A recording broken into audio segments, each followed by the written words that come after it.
Good evening, everybody.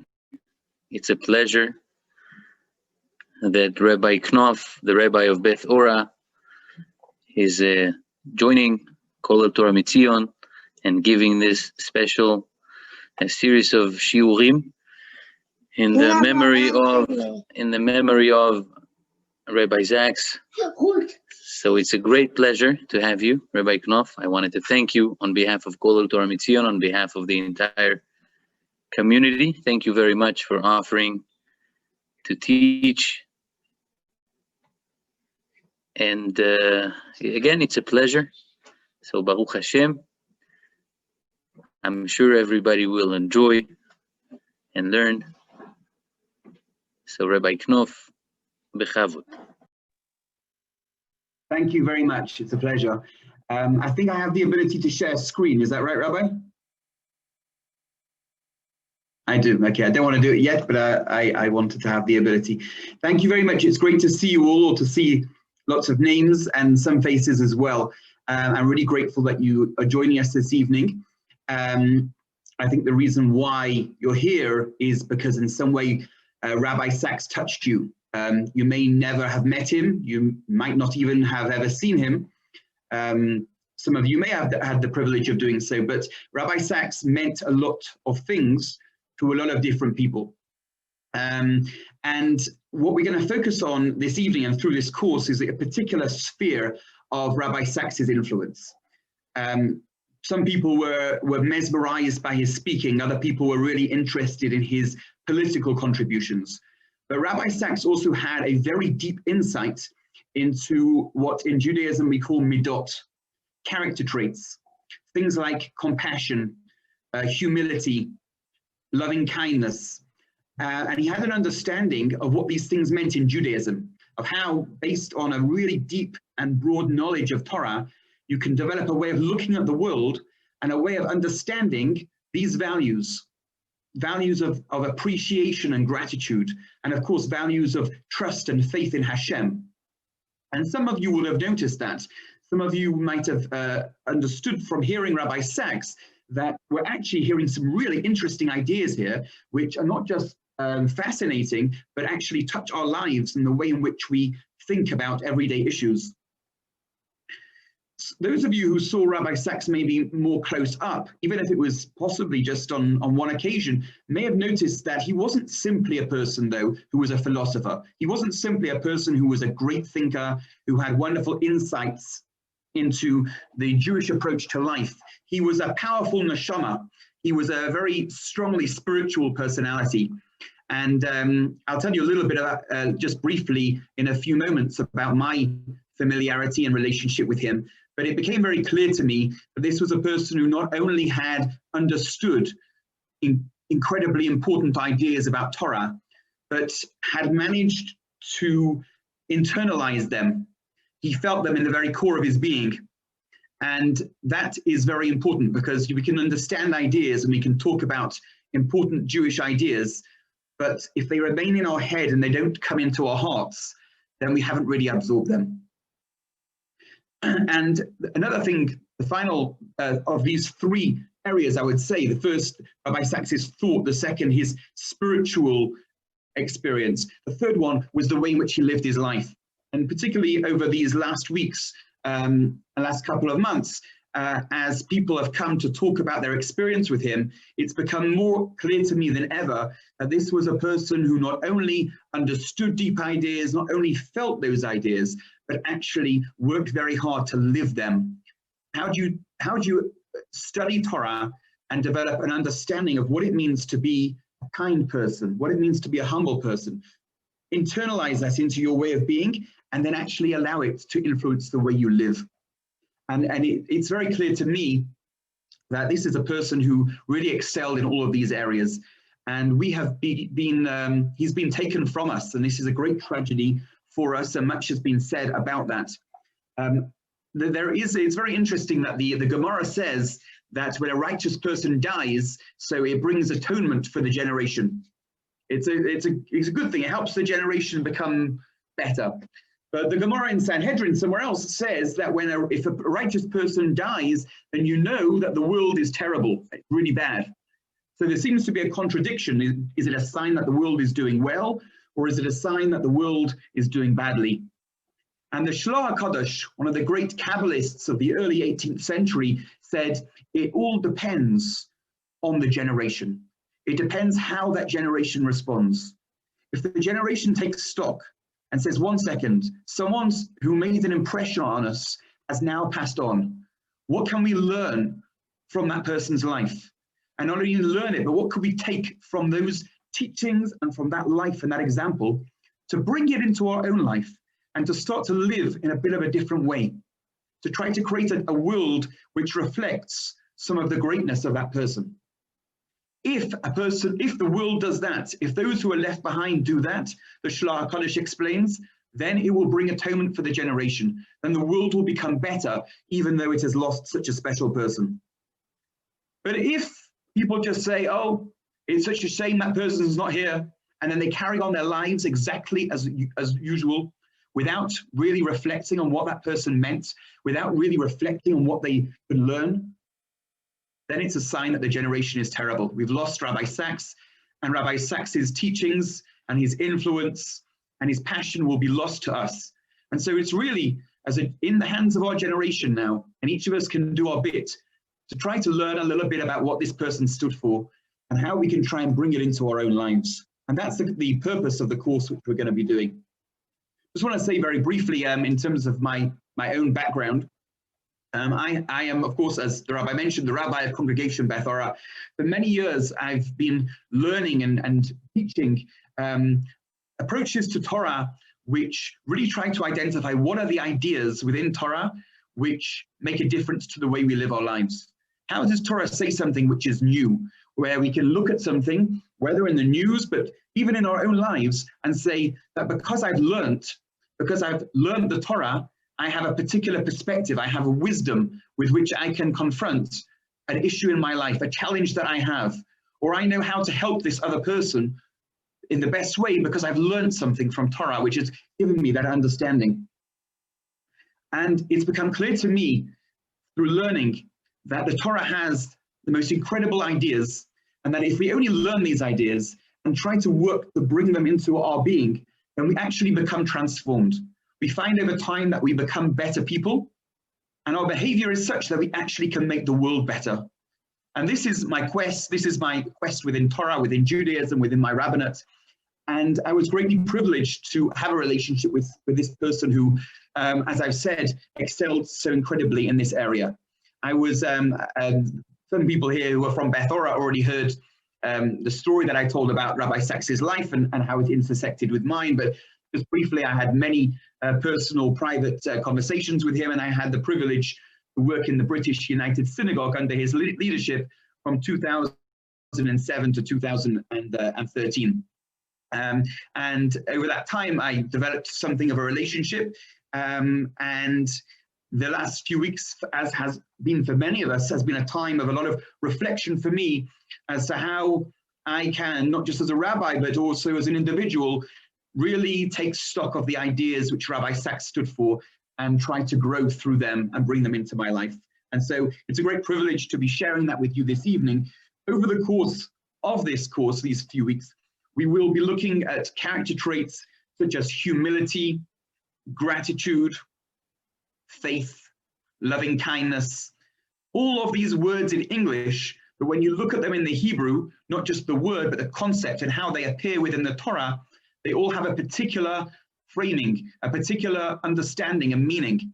And we're going to attempt through these sessions to learn about the meaning of these ideas as articulated so well by Rabbi Sacks. Rabbi Sacks' last book, which was published posthumously, it was only released after he passed away, the one which actually arrived this morning at my house, Judaism's Life-Changing Ideas. It's based on some of his Covenant and Conversations. Everyone will be familiar with Covenant and Conversation. But for 1 year, he actually wrote a book on these ideas within Judaism, which are life-changing. And in the introduction to this book, he writes that Judaism was and remains a dazzlingly original way of thinking about life. A dazzlingly original way. So we go into this course opening our minds to learn some really original ways of looking at the world, ways which actually influence our lives. Not only do they influence our lives, but Rabbi Sacks taught us that ideas change the world. They don't necessarily change the world straight away, but when people start to think about ideas, start to live in that way, start to promote ideas, over time, you start to see that the world changes. And based on what we see going on at the moment in the world, we want the world to change, I think, in very important ways. And so through this course, we will strive to understand the distinctive idea that Rabbi Sacks is presenting to us. Sometimes we will also try to understand what it meant to him. Rabbi Sacks was a great academic scholar, philosopher, but he was also very much a very real human being. And so it will benefit us not only to look at his writings as an author, but also to try to understand, to the extent to which he allows us, what this meant to him. But more importantly than that, I'd like you each to think about, as I will this evening and through our sessions, about what it could mean to us.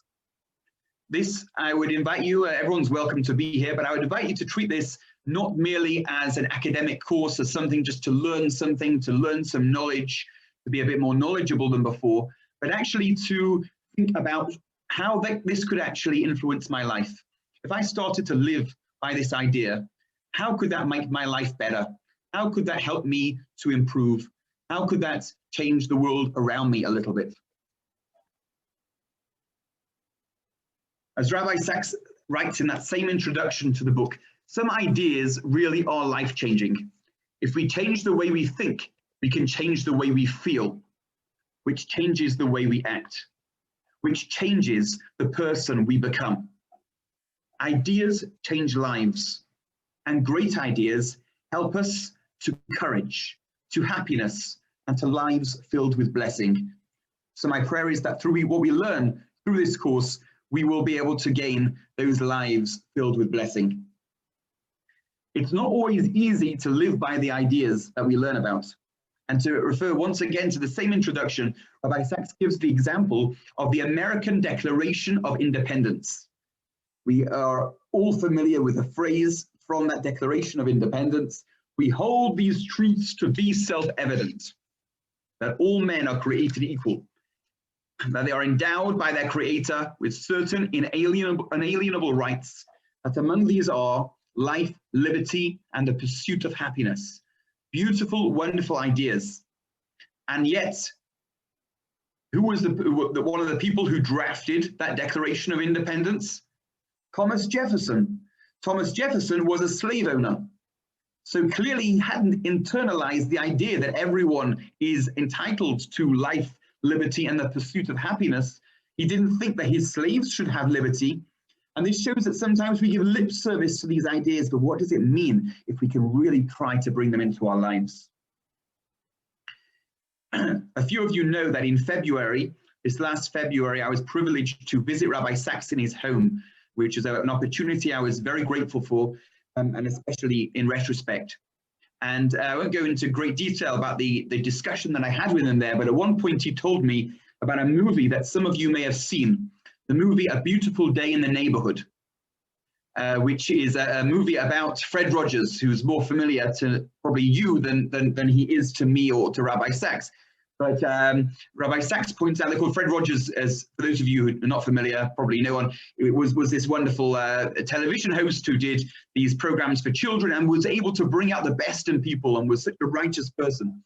But Rabbi Sacks drew my attention to the last scene of the entire movie, I think possibly even when the credits were coming up at the end, and you show that Tom Hanks, who was playing Fred Rogers, is banging the piano with his left hand. And the idea which was supposed to be communicated through that, which I think I understand was a correct depiction of the inner world of Fred Rogers, was that it didn't necessarily all come easy to Fred Rogers. It wasn't always necessarily that he just simply was this wonderful, positive person. He had some anger within him. There were times he needed to vent, but he worked on himself. And by working on himself, he managed to live those values. And I've shared with some of you before that I think that very much resonated with Rabbi Sacks, and that it spoke to him in his life, that some things maybe did come naturally to him, but other things he worked very hard on. So, ladies and gentlemen, let the work begin now for us as we take on the first topic. This evening's topic is the greatness of humility. The greatness of humility. Which in itself is a paradoxical term, and maybe we'll have the opportunity to understand how you can talk about humility being great. But Rabbi Sacks in his writings understood that the idea that people should be humble goes against the grain. I'm grateful that you're all here this evening, but it's not necessarily the most exciting topic. If I talk, let's say we're doing a talk on loving kindness, fantastic, on compassion, on trust in Hashem, on being humble.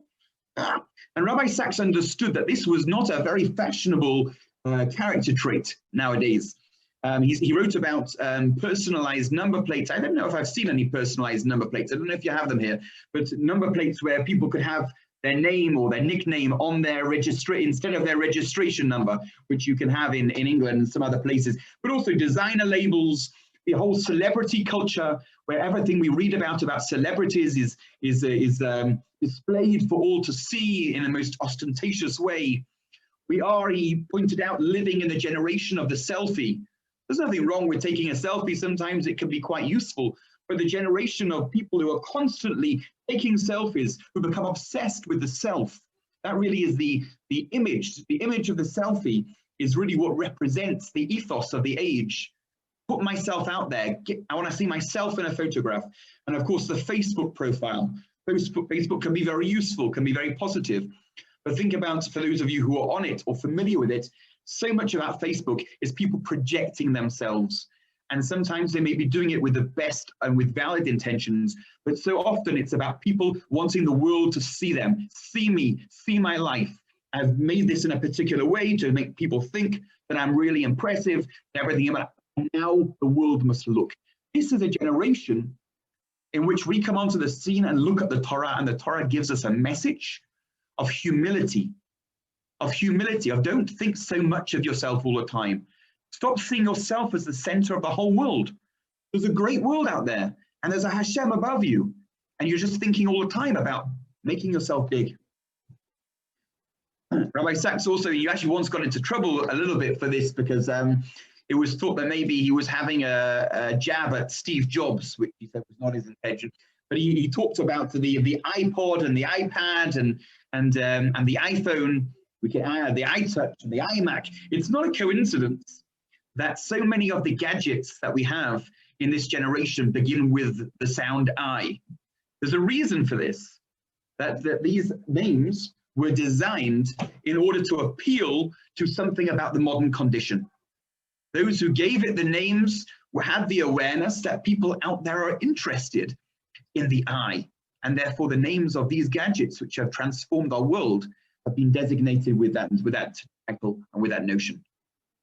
And this, he pointed out, is the very opposite of self-transcendence. It's very opposite of the way in which the Torah calls on us to be aware of what is beyond us, both horizontally, the world of human beings, and vertically, the consciousness of Hashem above me. And that there's work to be done there if we, living in this world of the selfie, want to strive for humility. I'm going to share my screen in a couple of moments, and we're going to look at some extracts of things that Rabbi Sacks wrote about. And you might be slightly surprised by the first source we look at, because in that source, Rabbi Sacks doesn't talk about, not primarily about human beings, but he actually talks about Hashem. And although this course is mainly about our relationship with other human beings, we will see that for Rabbi Sacks, Hashem was a palpable reality in his life. And if you want to understand what the Torah has to say to you on matters of how you should behave, you can't only think about the mitzvot bein adam l'chaveiro, the relationship with other human beings, but you have to start off with the Torah's laws on our relationship with Hashem, or to keep them in the picture as well, because they all come together. It all comes together to give us a certain mentality and a certain way of looking at the world. So let's share the screen, and we go straight in. I'll try and make this a little bit bigger, but I will read. Okay, so the first text actually, again, comes from the very same book, but it is available online as well. You can see from the the Torah commentary to Vayakel and Pekudei. And I shall read from that. We owe to the great mystic, Rav Isaac Luria, the concept of tzimtzum, self-effacement or self-limitation. Luria was perplexed by the question, if God exists, how can the universe exist? At every point in time and space, the infinite should crowd out the finite. Nothing physical or material should be able to survive for even a moment in the presence of the pure, absolute being of God. If I just take a step out of that, this is a surprising introduction. We're learning about humility, and Rabbi Sacks, in this source we are quoting, dives in to the greatest depths of mysticism. And the idea over here is the idea which is grappled with by this early Kabbalist, the Arizal, Rav Yitzchak Luria. If Hashem is unlimited, then how is there room for the world? If Hashem is infinite, then surely there's no room for the world, but the world exists. This was the theological question which this mystic, this Kabbalist wrestled with. Let's see where he goes with it, and let's see how it's possibly relevant to our topic. Second paragraph. Luria's answer was that in order for the universe to exist, God had to hide himself, screen his presence, limit his being. That is tzimtzum. Hashem contracts himself to make room for us, for the world. Now, let us come back, because I'm not quoting from the beginning here, so we haven't seen this, but let us come back to the keywords Kodesh and Chol. Kodesh meaning holy, Chol meaning secular. One of the root meanings of Chol and the related roots, Chet Lamed Lamed, is empty. Chol, the secular, is the space vacated by God through the process of self-limitation, so that a physical universe can exist. It is, as it were, emptied of the pure divine light. That means that Hashem pulls himself back, and we see there's a world which is not Hashem, and in parts of this world we don't see Hashem's light. It seems to be divested of Hashem's presence, even though in certain respects we understand that Hashem is still there, but there's a certain emptiness, because Hashem has contracted his being. Kodesh, holiness, is the result of a parallel process in the opposite direction.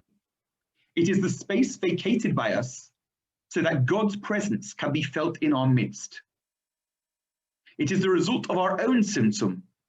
We engage in self-limitation every time we set aside our devices and desires in order to act on the basis of God's will, not our own.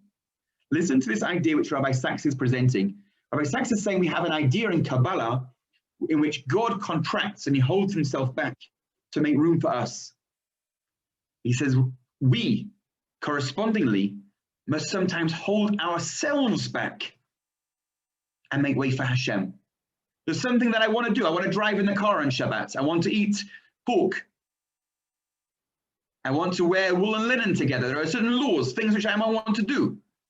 I must choose to hold myself back. And when I hold myself back, I'm doing so to make room for God in my world, just as he made room for me in his world. It's an amazing idea if you actually think about this, sitting around your Shabbos table or whatever you have, whatever your level of observance, when you think in your mind, I don't do this. It might be very nice to do this, but I don't do this because it's against Judaism. I understand I'm holding myself back, making myself a bit smaller, pushing my will out of the way to make way for God. And that actually corresponds to what he did when he created me and when he created the world. Next paragraph. To put it simply, Chol is the space God makes for humankind. Kodesh is the space humankind makes for God. And both spaces are created the same way, by an act of tzimtzum, self-effacement. Chol is the space God makes for us. Kodesh is the space we make for God. So, turning to Shabbat, the 6 days a week, the days that are Chol, God makes space for us to be creative. On the 7th day, the day that is Kadosh, we make space for God by acknowledging that we are his creations. And what applies in time applies also in space. There are secular places where we pursue our own purposes, and there are holy places where we open ourselves fully and without reserve to God's purposes. Think about the mindset that we learn from this. I don't know if anyone's going to shul at the moment, and we have understood that from Saturday night we're not going to be going to shul for a few weeks.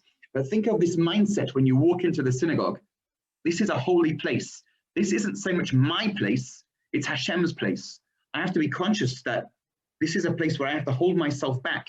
Imagine that mentality, which I think we're supposed to have every time we walk into the shul. This is so. We have before us an idea with life-transforming implications. The highest achievement is not self-expression, but self-limitation. Making space for something other and different from us.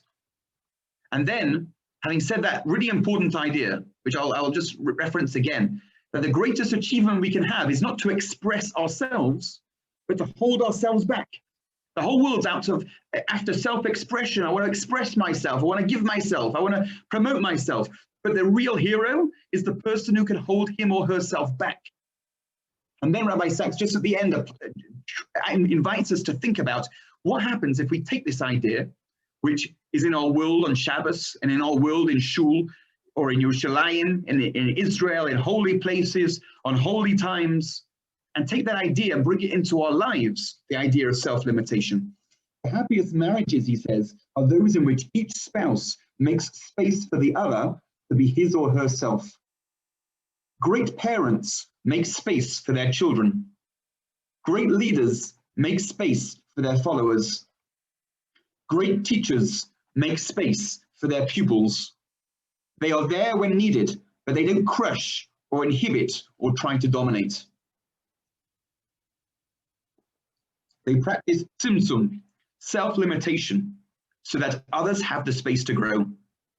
That is how God created the universe, and it is how we allow others to fill our lives with their glory. So there is so much here which I find to be so powerful. First of all, I think it's really interesting just to go back to the shul piece. Rabbi Sacks says you go into a holy place, you've got to understand you're not the boss. That's when you have the greatest level of consciousness that I'm living in God's world, that it's not all about me. Ask yourself, each person, if that's always been your experience of shul, of synagogue, whether in your own mind or the way you've seen other people. Have you ever seen in shul someone insistent on getting their own way? Because even though some people want it one way, they want it the other way. Have you ever seen in shul different factions? And some factions aren't very nice to the others. If you don't agree with me, I'm not necessarily going to be very nice with you because you think differently to me and my friends. There are other ways in which we can go wrong in shul. Sometimes we might go, and I hope sometimes we go to shul when we were able to, and we have a really great davening. It's really uplifting. It feels wonderful. That's a beautiful thing. It's beautiful to be uplifted by the davening. But there's a danger there as well. Because if I'm just interested in being spiritually uplifted, that's also kind of just about me. If I'm just going there because I want everything to be really spiritually great for me, that's also quite selfish. What Rabbi Sacks is saying is that the first thing we have to think about when we go into the shul is not I'm in my place, but I'm in God's home. And there might be ways in which I have to put aside my will in deference to God. And for sure, if we've ever seen people, whether it's within one shul or it could be that people in one shul talk about those in another shul, and you kind of look down on other people. You know, we're great here, but we look down on the people there. We see that all of these different things, which I hope we haven't seen too often, but I suspect some of what I'm saying is resonating, are perversions of the idea of a shul, which is a place where I'm not thinking about myself and not trying to promote myself. And I think that also what we see here, and this is one of the signature traits, or this is the style of Rabbi Sacks, is, as I mentioned, that he's very much gone here into a discussion of our relationship with Hashem, that he draws it out and shows how it affects our relationship with others. And indeed, it's possible to go to shul or even to daven at home, whatever it is, have the most amazing davening in the world. You're saying the Amida and you feel so close to God, and you feel, or maybe the Chazan's done a beautiful tune and you feel inspired. And then you go home and you speak to your spouse like they're a worthless piece of garbage. It's possible to do that.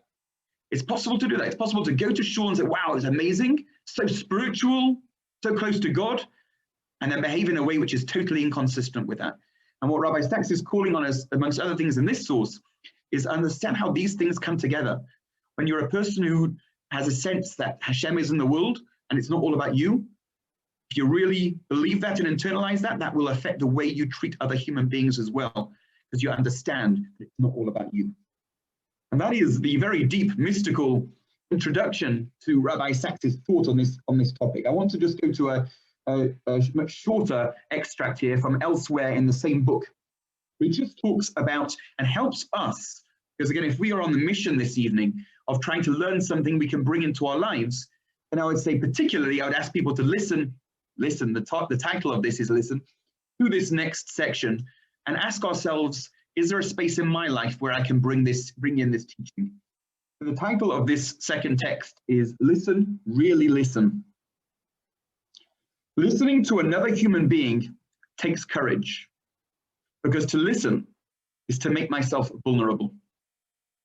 My deepest certainties may be shaken by entering into the mind of one who thinks quite differently about the world. But it is essential to our humanity. It is the antidote to narcissism, the belief that we are the center of the universe. Rabbi Sacks says sometimes it's difficult to listen to people. And you know who? It's not necessarily difficult to listen to your friends. It's not necessarily difficult to listen to those who agree with you on everything. But sometimes you'll bump into someone who will say something you don't agree with. And then you have a choice. You can either just dismiss them as being stupid or evil. You could be rude to them or ignore them. Or you could decide, I'm actually going to listen. And it's not that easy for me to listen because I've got my convictions and this person's saying something different. But I can at least try to think, and I won't necessarily end up agreeing with this person, but try to think, why does that person think in that way? To listen, to connect to the person that way. And Rabbi Sacks says this is the antidote to the belief that we are the center of the universe. Again, the same idea again that Rabbi Sacks is teaching us. What does it mean to be humble? To be humble is to realize that you are not the center of the universe. So if someone starts talking and you don't like what they say, you might have many temptations to respond in certain ways. Certain ways might be easier than others. But if you understand you're not the center of the universe, the appropriate response is to listen. And he carries on. Listening is the greatest gift we can give to another human being. To be listened to be heard, is to know that someone else is taking me seriously. That is a redemptive act.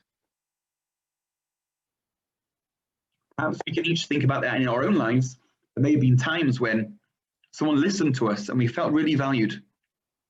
But the main point here is that we have the capacity to do that with other people's lives. Whether it's as it is now in person or on the phone or on Zoom or whatever the means of contact that we have with people, we have the ability to let them know that we're taking them seriously. How would that affect the way in which I interact with people if when I was talking to someone, I wanted them to know that I take them seriously? How would that affect the way in which my body language, the way in which I look at them, the way in which I feed back to them? This is all in the ways of manifesting humility. And I want to invite you all to think about ways in which this could be applied in your life. Some of you might be parents. You might be parents of young children. You might be parents of adult children. But at other times, when you don't really want to give your kids that much space, because you don't like what they're doing, and you want to try and micromanage them, or you want to try and tell them what they're doing is wrong. Ask yourself the question, am I giving my children the space that they need and they deserve as human beings? Am I applying pressure because it's good for me or makes me feel good without respecting them as human beings, because it's not all about me? Some of us may work with colleagues, maybe on a voluntary capacity, maybe professionally we go to work. How do I treat the people I work with? What would it mean to really be humble? If I was able to go to another person and to empower them and to say, I trust you doing this job.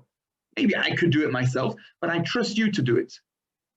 to empower them, to let them know that we have trust in them and we believe in their abilities. Or simply, as Rabbi Sacks said to me in that meeting, he said, why does everyone talk about Lashon Hara, but no one talks about Lashon Hatov? You can cause a lot of harm when you say something bad about someone, but you can also do a lot of good when you say something good to someone. How can we let people know, someone who's been doing something, whether for us or in work or in our voluntary organization, just how much they are valued? And what would it mean to let them know that? That's an example of stop thinking about ourselves and find ways in which we can make other people feel important. Each one of us have got ways in which we can bring that into our lives, to hold ourselves a bit back and to make space for affirming others. The essential idea here is that my ego is not the center of the universe. And on one level, this is what we were saying before, you can have certain ideas, and the ideas are very nice, but making them real, the idea that my ego is not the center of the universe may seem very obvious, but we have to realize that that means that the way we go through the world all day long is on some level an illusion. Because when we go through our day, we always see things from our perspective. That's the first perspective that lends itself to us. If I go to shul and I feel hot, I immediately think I want to put the fan on. Then, maybe because I'm the rabbi, I start thinking, well, maybe if we put the fan on, other people will get cold. Just because I'm hot doesn't mean everyone else is. But the first thing that comes to my mind is not how other people experience things, it's how I experience things. And all of us are the same. We experience the world through our lenses. And so what we find here with this idea of humility, in Hebrew, anava, is a very radical idea. And that is, fine, I understand that you experience the world through your own lenses. But understand that on some level, that is an illusion. You're not actually the center of the world. There are billions of people in the world, and Hashem is above you. So as much as your own affairs may really strike you as being so important, such that sometimes you may get agitated if you don't get your own way, when you take a step back and you internalize the idea, you understand you are not at the center. My ego is not more the center of the universe than yours is. The only consciousness that is truly the center of the universe is God. Now, until now, I hope that you have enjoyed the ideas that we've presented, and I hope that you have found them interesting. I want to recognize that if we really think about this idea, it's a little bit difficult. It's not that easy. Because speaking for myself, and I think that this will resonate with some other people on this call, there's within us a certain urge for greatness. I'd like to achieve something great in my life. I would like to be a person who does something great. We have a drive to be big. We have ambition. Am I to put all these things aside? Am I to understand that all these things are bad because I'm humble, so I don't put myself forward in any way? I want us to understand there is a conflict here, that there is a challenge, and it's not just a simple, nice idea to be humble. And yet, although we can deal with this question I just raised on a number of different levels, I want to have a look at the way in which Rabbi Sacks looks at that. He doesn't explicitly articulate that problem, but I think that what he says answers it very well. So in the next text here,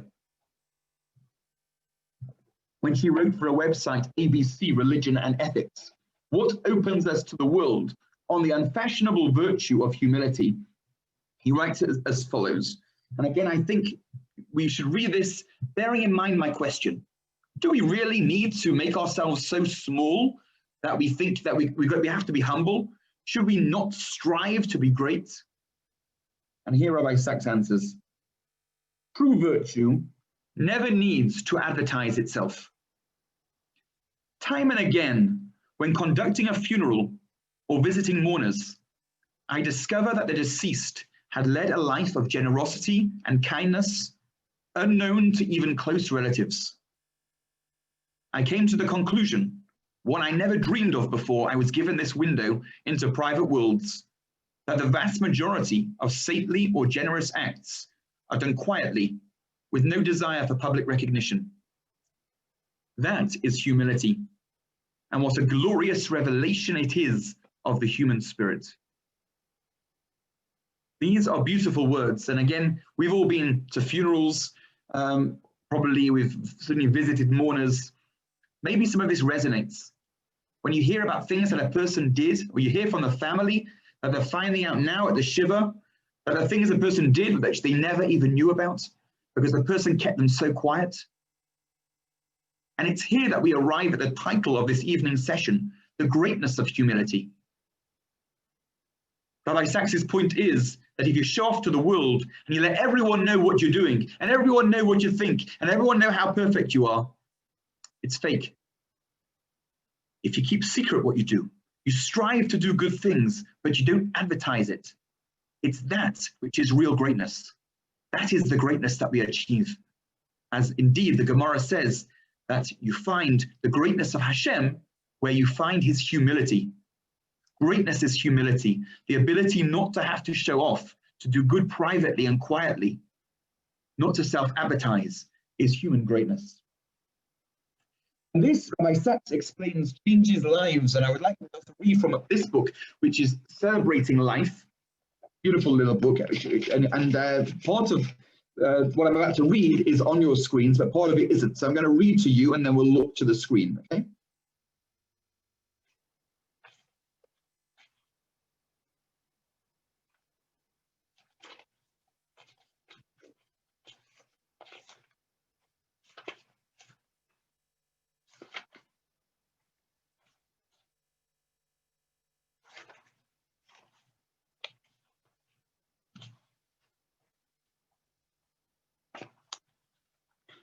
So in this book, Rabbi Sacks writes about a visit that he had to the Lubavitcher Rebbe, the Rebbe of Chabad, which is very well known, his relationship, and we'll talk a little bit more about that in a moment.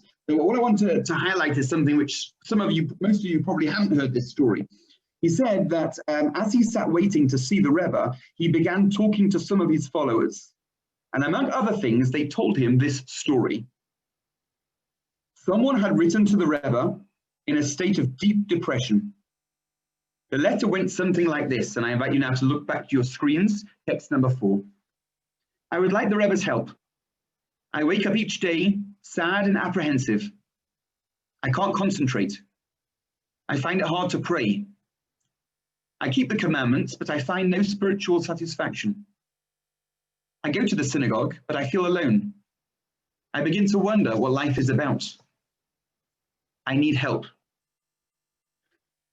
Rabbi Sacks writes, the Rebbe wrote a brilliant reply that did not use a single word.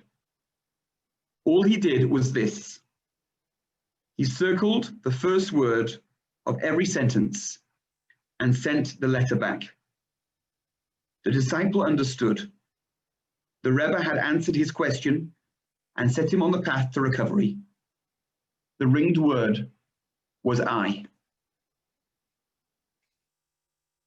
We appreciate the idea here that when we're obsessed with the I, we may think that's the path towards making ourselves really great because it's all about us and we're ambitious.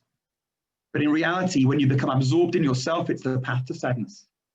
And this the Rebbe was saying to this person who was struggling. It's important to note, actually, I read just recently, you know, if a person has clinical depression, I think this would be an inappropriate answer because there can be other reasons for that, and we shouldn't make out that someone who's going through a depression should be to blame in any way or can simply change in that way. That's a broader discussion, but very often we'll feel sad, we'll feel down. The reason the Rebbe is saying, Rabbi Sacks is explaining to us, passing it on to us, is because we are obsessed with the I. We are immersed in our own worlds. You think that humility is holding back your greatness. Not only does it allow your greatness, it also brings your happiness. And with this, we move to the final source for this evening. Here, text number 5, from that same article for ABC Religion and Ethics. And here simply is Rabbi Sacks's example. And although it's a very great example, I want us to find, I want us to understand these ideas and how they come to life and how they make a difference, and how Rabbi Sacks saw them making a difference. So Rabbi Sacks gives some examples in his writings of the humility of John Major, the former Prime Minister of Great Britain, and also of the Queen, and also of Prince Charles. I didn't want to go to those examples because those people seem so far away from us. The example here is also far away from us, but closer to our world, which is again the Rebbe of Chabad. And he describes how he goes in to meet this great leader. And he expects this leader who's so famous to be overpowering. And he writes as follows: I did and was utterly surprised. He was certainly not charismatic in any conventional sense. Quiet, self-effacing, understated. One might hardly have noticed him had it not been for the reverence in which he was held by his disciples. That meeting, though, changed my life. He was a world-famous figure. I, at that time, was an anonymous student from 3,000 miles away. Yet in his presence, I seemed to be the most important person in the world. He asked me about myself. He listened carefully. He challenged me to become a leader, something I had never contemplated before. Quickly, it became clear to me that he believed in me more than I believed in myself. I want to reflect a little bit on those words, just allow you to absorb them. Because I guess that was the behavior of a very great man to an outstanding student. But we all have the ability in our interactions to make the other person who's with us feel that they are the most important person in the world. It's not all about showing off ourselves. Listening, getting the person to think about how special they are, not overwhelming people with our own presence. This is the greatness of humility. And so now as we come to the conclusion and we tie up, I invite you all to think about ways in which you can bring this into your lives. It's quite remarkable that Rabbi Sacks virtually never quotes people from the Mussar movement. The Mussar movement, which was started by Rabbi Yisrael Salanta in the 19th century, was very much into this idea of transforming ourselves through Torah ideas. But what they did, what they understood was, it's not enough just to study these ideas. You have to try to find ways of bringing them into your life. And I'm going to mention that in a moment. I'm going to invite you to participate in an exercise, and with that we will end. But just before doing that, want to mention that I recently was on a podcast or a webinar, attended a webinar in memory of Rabbi Sacks. And someone said, someone who knew him very well for many, many years, I never had a conversation with Rabbi Sacks in which he interrupted and answered his phone. Never. And already we have something we can bring into our lives. What message it gives to someone when we're looking at our phone, when they're talking to us, what message it gives if we do not and we give them our full attention. And so I invite you to think about whether it's that which we're going to work on doing, or whether it's something in our relationship with our children, or whether it's how we deal with criticism, or whether it's whether we take the opportunity to empower people we work with, or to praise someone for what they do. Or maybe we keep people waiting, whether on Zoom or in other contexts. We sleep in late, so we keep them waiting, or we take a telephone call even though we're running late, and we keep other people waiting. Whether in this current world, that generally means Zoom, but in whatever context, we don't take other people seriously. They can wait for us. We don't take their time seriously. How do we listen to people we disagree with? How do people feel when we are in their presence? I'm going to stop share, and I'm going to write in the chat now a website. And if you click on that website, which I think you need, I apologize for those who are technologically challenged, because I think you need to copy and paste it. www.futureme.org.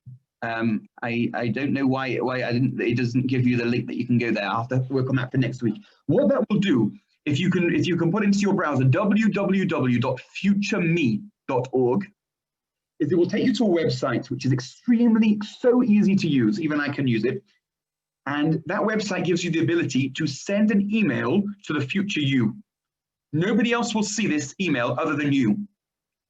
You will then be able to write a letter to yourself, and you can program when it's going to arrive. I'd like you to go to that website, www.futureme.org, which we have there in the chat,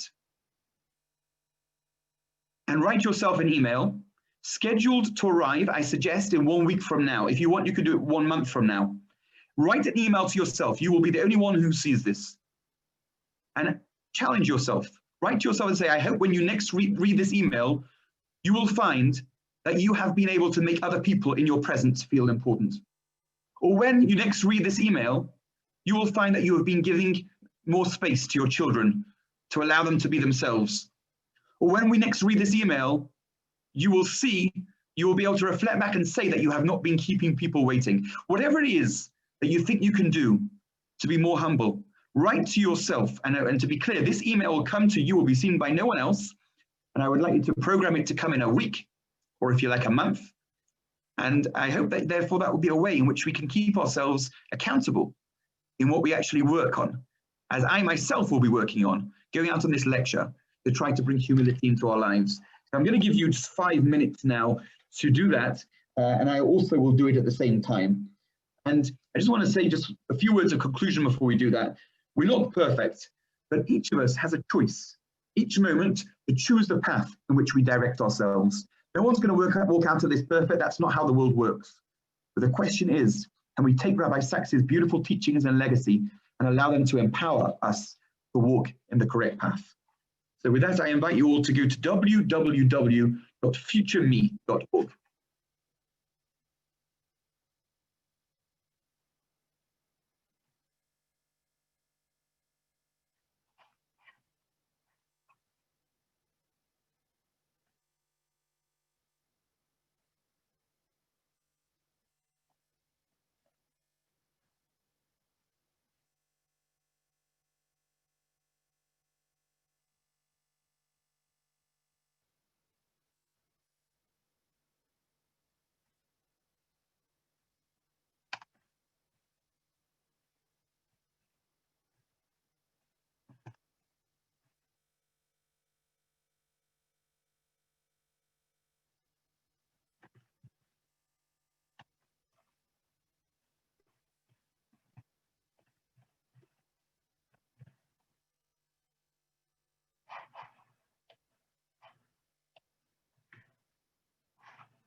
Okay, so I've clicked on choose a date. I've programmed my letter to come to myself on January the 13th, 2021, which I think is in 1 week's time. I'm going to click to say that I want this to be private, and then I'm going to write in my email address below. And then with that, I'm going to click and send to the future.